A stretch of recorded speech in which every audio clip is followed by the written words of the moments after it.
Un cordial saludo, soy Nicolás Armendáriz, bienvenidos a Innato. Me acompaña Carlos Gerson Almeida Espinosa, ex candidato a la presidencia de Ecuador y defensor de la vida y la familia, a quien le doy la bienvenida. Muchas gracias, saludos cordiales a usted y a todas las personas que están conectándose hoy. Un gusto. Muchas gracias a usted, Gerson, por acompañarme en este programa ciudadano que entrevista todas las tendencias políticas y sociales por igual. Bien, posterior a la despenalización del aborto por violación en una sentencia emitida por la Corte, se los estarían practicando. Ahora, si aún no se ha inscrito en el registro oficial, podrían incurrir en un delito penal quienes sin una ley aprobada ya se han practicado un aborto. Gerson Almeida, le pregunto. Sí, bueno, uno de los efectos de la inscripción de cualquier instrumento que tenga validez, es decir, la generalidad de la ley empieza a tener validez a partir de su publicación.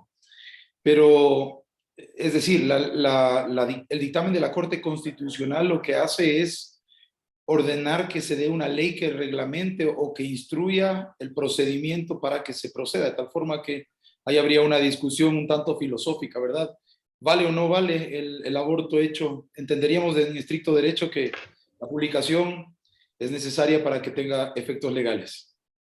Pero la pregunta es, pues, porque yo he visto publicaciones incluso de los movimientos que apoyan el aborto, que dicen que ya se estaría practicando el aborto, que van a una casa de salud y dicen que ha sido víctima de una violación, se les practica el aborto sin la correspondiente denuncia, como tal como lo ha pedido que se trate la sentencia de la Corte. La pregunta puntual aquí, ¿estarían o no incurriendo en un delito? Podría ser, si yo mañana decido poner una denuncia en la Fiscalía o un pedido de investigación en la Fiscalía por estos abortos que se han realizado, cuando no ha sido aprobada la ley, ¿cabría o no?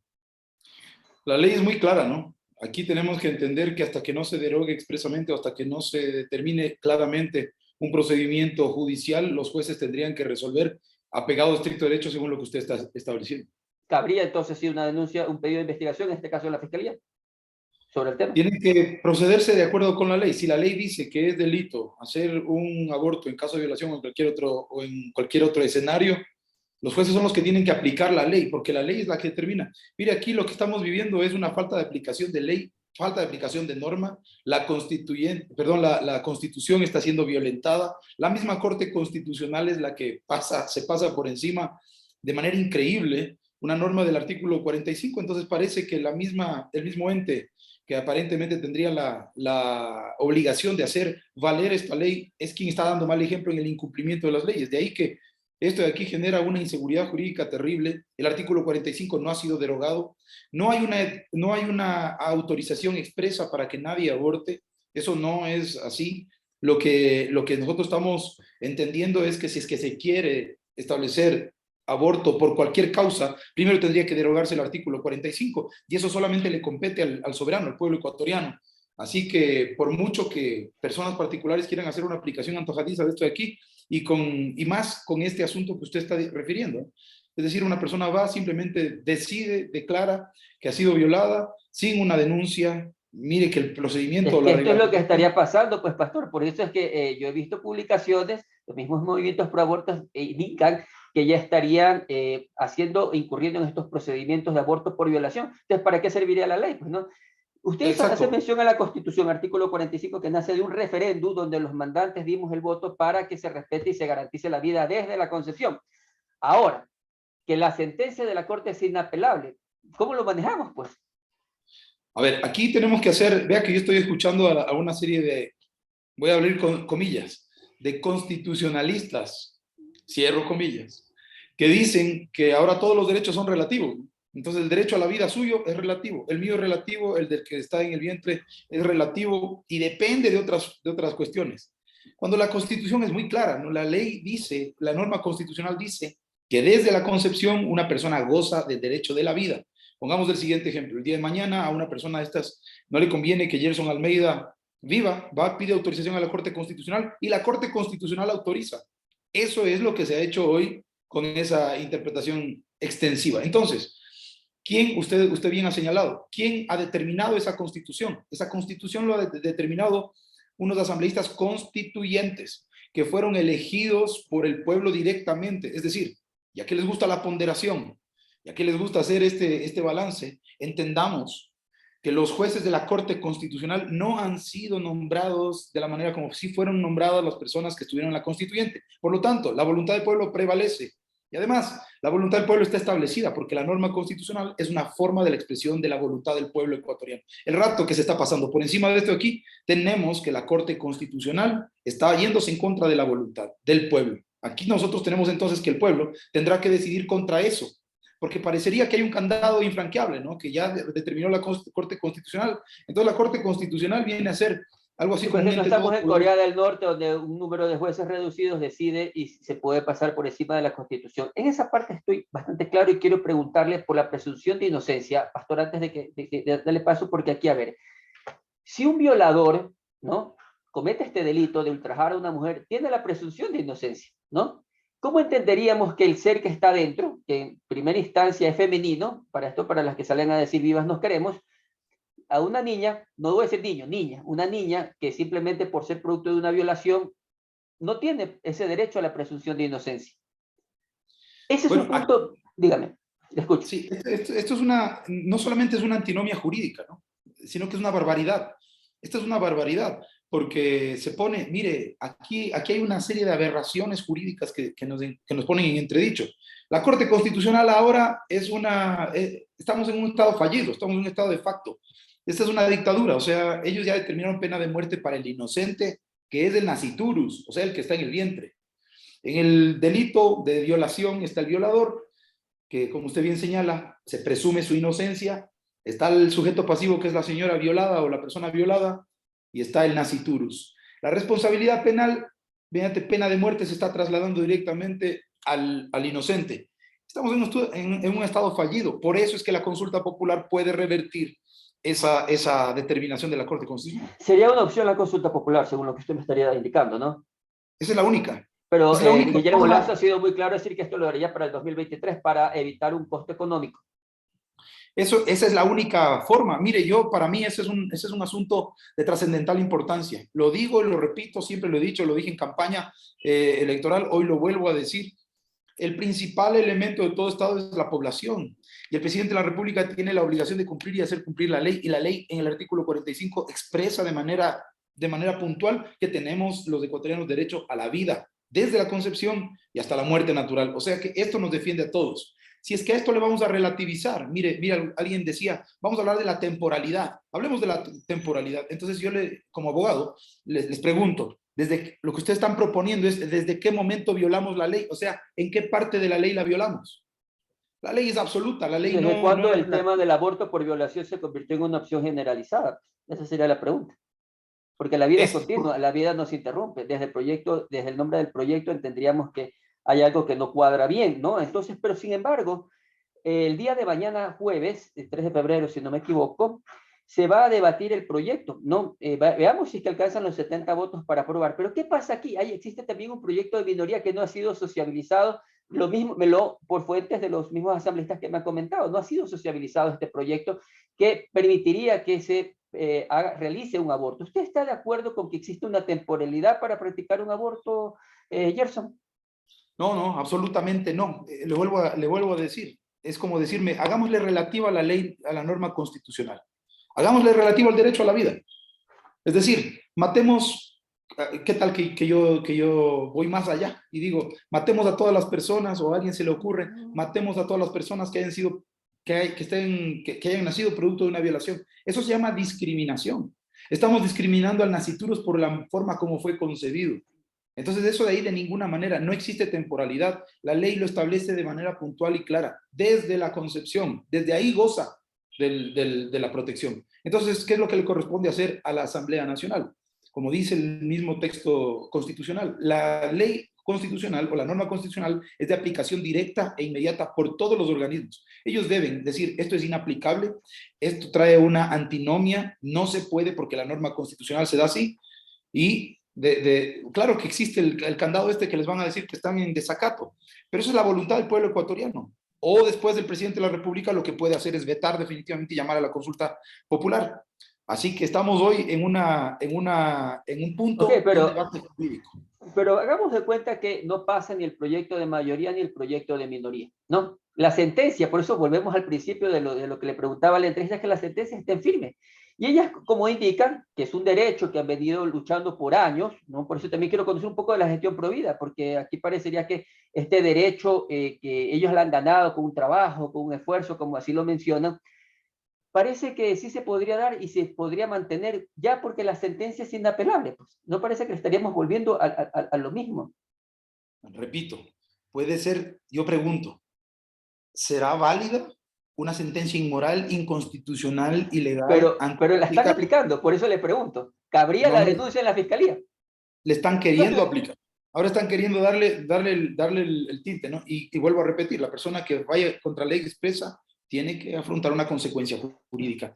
En el caso específico, nosotros aquí tenemos que entender que hay una violación a una norma constitucional de parte de la misma Corte Constitucional. Ahora, el movimiento Provida, qué raro que tengamos que defender las normas constitucionales. Eso le corresponde a todos los ecuatorianos. Habemos movimientos y colectivos Provida que nos hemos levantado. En caso particular, lo venimos haciendo ya desde algún tiempo. Mi propia vocación me tiene como un hombre convencido, 23 años de defender la vida. Los movimientos Provida ahora en el último lustro han logrado tener mayor desarrollo y últimamente, imagínese usted, pelear contra alguien que quiere vulnerar un artículo que está vigente. O sea, me parece que es cuestión de sentido común. Las personas ecuatorianas tenemos que entender que el artículo 45 sigue vigente. Ahora le pongo el siguiente ejemplo. Supongamos que esto pasa la ley y el artículo 45 no ha sido derogado. Los movimientos van a hacer un control formal. ¿Qué es un control formal? Es decir, la norma del artículo 45 sigue vigente, hay una resolución de la Corte Constitucional que trae una antinomia, la Asamblea Nacional ha dado paso y digamos que el presidente de la República da paso en ese sentido, acerca de la temporalidad. Aquí hay una norma que todavía sigue contradiciendo la norma constitucional. Se van a producir controles formales de la Constitución. Un control formal es que yo voy y planteo una acción de inconstitucionalidad contra una norma que está vigente. ¿Qué es lo que ellos hicieron con la norma del artículo 145 del Código Orgánico Integral Penal? Es un control formal porque está en contra de una norma constitucional. Esta norma constitucional no ha sido derogada. No, obviamente, porque la reforma que se pretende hacer en el código no está por encima de la Constitución. Pero yo he escuchado mucho a la asambleísta de Sintonio aplicar y decir sobre el artículo 66, literal 10, que dice el derecho a tomar decisiones libres, responsables e informadas sobre su salud y vida reproductiva, y a decidir cuándo y cuántas hijas e hijos tener. Eso está en el artículo de la Constitución. Eso, ¿usted qué piensa de eso, no? Ahí es donde entra el criterio que le acabo de decir. En derecho constitucional se aplica lo que es la ponderación. Yo tengo derecho al trabajo, pero sobre mi derecho al trabajo está el derecho de la vida. Bien, O sea, a ver. hay derechos que son inmanentes. El derecho a la vida es un derecho inmanente. El derecho a decidir, y estoy de acuerdo que cada cual decida lo que Siempre quiera. y cuando no involucre la vida de un tercero. Así Correcto. es así. Ok, vamos, aquí hay un tema que es bastante importante porque usted ha hecho mención de todo esto cuando podría llegar ya el proyecto para ser vetado con Guillermo Lazo. En este momento hemos visto varias intervenciones de asambleístas, prohibidas por abortos, pero el artículo 56 de la Ley Orgánica de la Función Legislativa dice, en su literal 2, que contenga exposición de motivos y articulados. ¿Qué quiere decir? Si es que esto no contiene, el proyecto no reúne los requisitos antes detallados, no se calificará. Yo he pedido a 7 asambleístas, de las cuales 2 asambleístas, Geraldine Weber y Yajairo Resta, me entregaron la información de lo que sustentaba, porque salía a decir que todos los días morían 1000 niñas, 200.000 niñas, que todo era un relajo, que un poco más salir a la calle es un peligro realmente, ¿no? Yajairo Resta me mandó, prácticamente lo voy a decir con las palabras textuales, que lo que yo pienso y mi criterio es una monografía feminista. ¿Usted cree que esos sustentos, si mañana hacemos una ley para hablar sobre los accidentes de tránsito, yo presento, no sé, un escrito por ahí de la versión de Nicolás Arbendáriz y no de fuentes oficiales? Los sustentos, ¿ya? No se estarían dando. Si vamos a llevar un proyecto, va a llegar un proyecto, no es que va a llegar a manos de Guillermo Lazo, esto va a llegar a manos del asesor jurídico de Guillermo Lazo. Entonces estos insumos no cree que deberían llegar a él y conocer toda esta situación para ver si se aprueba o no un proyecto que estaría afectando la Constitución, como usted bien lo mencionaba. Sí, de acuerdo. No existe una fundamentación racional. Vamos al siguiente punto. El artículo 45 de la Constitución establece claramente, después de un debate filosófico, ¿no? Porque la norma constitucional es el producto de un debate filosófico, ético, moral, jurídico, etc. Así que eso está superado en la norma del artículo 45. ¿Para qué? venga un nuevo establecimiento de una norma que derogue esa norma, se tiene que seguir todo el procedimiento que usted está diciendo. Es decir, tiene que haber un sustento moral, ético, fáctico, etcétera, etcétera, y no solamente la opinión de un activista. Entonces, esta opinión del activista a lo mejor nos hace pensar a nosotros, Es que no y son claro, activistas, son asambleístas. Ese es el problema. lo que Y pasa usted es que, se puede dar cuenta que los principales principalizaron a sus alternos, valga la claro, lo que redundancia. pasa es que el criterio de los activistas luego viene a ser el criterio de los asambleístas, porque el asambleísta no se da el trabajo de estudiar el caso como es. Entonces, claro, el asambleísta ahora trae un producto de una cuestión de una cosmovisión X, y entonces eso de ahí le sirve para fundamentar, cuando repito, esto de aquí tiene que ser sometido al estudio más prolijo que tiene que ver con todo el esquema. Estamos hablando del derecho a la vida, el derecho más inmanente de todos los derechos. Ya, pero el tema del accionar de los asambleístas, ¿usted cree que podría ser tratado en el Consejo de Participación Ciudadana, de pronto mediante un escrito de esta participación, de que no se ha articulado un proyecto, que ellos no han respondido a la información que como ciudadanos tenemos la obligación de conocer? Ellos van a decirle, nosotros teníamos una orden de la Corte Constitucional y eso es lo que hicimos. Entonces La volvemos a lo responsabilidad. mismo, pues. O sea, por eso digo, Exacto, es que es un estamos en Corea círculo del Sur. vicioso, por eso es que ahora se necesita el voto. Y en el voto nosotros mañana vamos a estar presionando para que se respete la vida. Y entonces, si es que eso se archiva, imagínense lo que van a decir. Eso se va a archivar Si se o va archiva, a ser vetado. tenemos la sentencia. Por eso Exactamente, pero le esa volvemos a la sentencia, pregunta de inicial. de ahí que el presidente de la República no tiene que llamar esto subordinando al interés económico para el próximo año. La consulta popular tiene que ser inmediata, porque estamos tratando, repito, del tema más importante que le interesa al Ecuador, que es la vida. Si fuera un asunto coyuntural, económico, bancario, etcétera, está bien que se trate en 10 años, pero esto significa que mañana van a asesinar a otro bebé, pasado mañana van a asesinar a otra persona. Entonces, hay que darle el tema inmediato. El presidente de la República, después de la resolución de la Asamblea, puede vetar totalmente y llamar inmediatamente a una consulta popular, aunque sea con ese punto. Él se ha declarado pro vida, vamos a ver cuál es su vocación. Bien, o sea, serían los puntos que se tendría que tratar más adelante, pero en este momento, como le digo, mañana justamente se va a dar la votación. ¿Qué pasaría? ¿Y habría posibilidad de que se pida una prórroga, más tiempo? Porque tengo entendido que algunos asambleístas, algunos jefes de bancada, de lo que me he enterado, van a pedir la prórroga para que mañana no se dé la votación. Bueno, eso ya va desde el punto de vista del conocimiento, como usted bien dice, de la socialización del texto, de lo que van a resolver. Pero ¿hasta cuándo lo van a socializar? Sin embargo, eso para mi punto de vista tendría que resolverse el día de mañana y tendría que resolverse con una aplicación directa de la norma constitucional. Si yo fuera asambleísta, diría, señores, a mí me han llamado para que cumpla con la patria. Mi voto es en contra y sugiero que todos voten igual.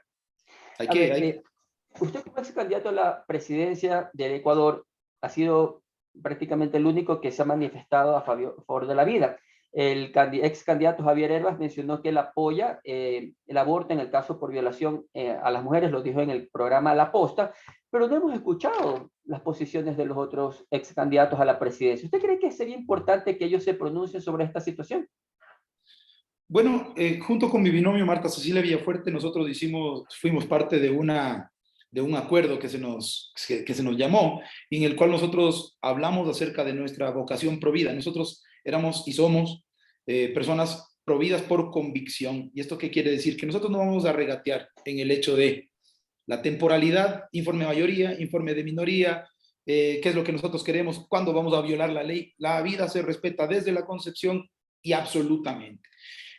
Con respecto al criterio de todos los demás candidatos a la presidencia de la República, sería importante que todos se manifiesten con respecto a esto que es la vida, ¿no? A pesar de que hay algunos que están claramente marcados. Como usted bien dice, nosotros fuimos los únicos que de manera frontal y directa, yo lo dije varias veces, incluso en el debate, esta elección no se trata de una elección por izquierda, derecha, por una tendencia política. Esta elección, por lo que estamos viendo, se trata de la vida o de la muerte. Y ahora estamos en esto. O de una agenda, porque el siguiente punto va a ser las nuevas masculinidades. Van a pedir que sacamos con aretes y yo pintado los labios. Entonces esas cosas en Argentina ya se están dando con mayor fuerza. ¿Y usted cree que esta agenda ya se estaría implantando acá en Ecuador? ¿Y quién estaría atrás, pues? Desgraciadamente, esto es un interés, el amor al dinero es la raíz de todos los males, ¿no? Claramente se establece. Este es un interés patrimonial, económico, entonces, claro, el aborto es un negocio grandioso. También la agenda de la despoblación tiene que ver con usos alternativos para una multiplicación hechiza. la alteración genética, por eso es que más adelante, acuérdese esto que le voy a decir, es un poco profético lo que le voy a decir, pero vendrán temas trascendentales en códigos de salud acerca de manipulación genética, acerca de cuestiones de concepción, en una serie de cosas que vienen. Atiende a una agenda global que tiene que ver con una maldad imperante. Pero bueno, la vida está aquí también, ¿no? También habemos y somos la mayoría los que defendemos la vida. Gerson, ¿usted estará mañana en la asamblea? Y claro, nosotros hemos movido al colectivo Vamos por la Vida, estamos con una representación, usted sabe, tenemos bases a nivel nacional, hemos convocado a todos para que mañana nos demos cita, mañana ¿A qué jueves 3 hora? de ¿A febrero, partir de qué hora? a partir de las 9:30 de la mañana vamos a estar allá, todos vestidos de blanco, quienes tienen el pañuelo celeste, defendamos las dos vidas, vamos con nuestros carteles a hacer presión, va a ser una fiesta por la vida el día de mañana y vamos a exigir que se cumpla lo que dice el artículo 45 de la Constitución. Yo mañana estaré alrededor de las 10:30, 11 de la mañana también en la asamblea, porque tengo justamente una entrevista agendada y apenas la termine iré para allá también para hacer las transmisiones en vivo. Antes de despedir la entrevista le voy a pedir a usted que invite a la ciudadanía que se sume, a que respalden el proyecto o que no lo respalden, cuál sería dependiendo de su posición. Bueno, muchas gracias por esta oportunidad y celebro muchísimo que haya este espacio también para hablar de la vida. Así que les invitamos a todos mañana a partir de las 9:30 de la mañana en los bajos de la Asamblea Nacional. Vamos por la vida, vamos a defender este Ecuador tan lindo que Dios nos ha regalado, vamos a darles la oportunidad a esos niños de ejecutar su único derecho, que es el derecho a la vida, y que Dios nos ampare y nos guarde a todos los ecuatorianos. Muchas gracias, un abrazo cordial y mañana nos vemos ahí gritando por la vida. Claro que sí, gracias, Gerson. Y recordar que sin vida no hay nada. Muchas gracias, queridos ciudadanos. Ustedes recuerden que son los que sacan sus propias conclusiones. Muchas gracias, nos vemos en un próximo programa.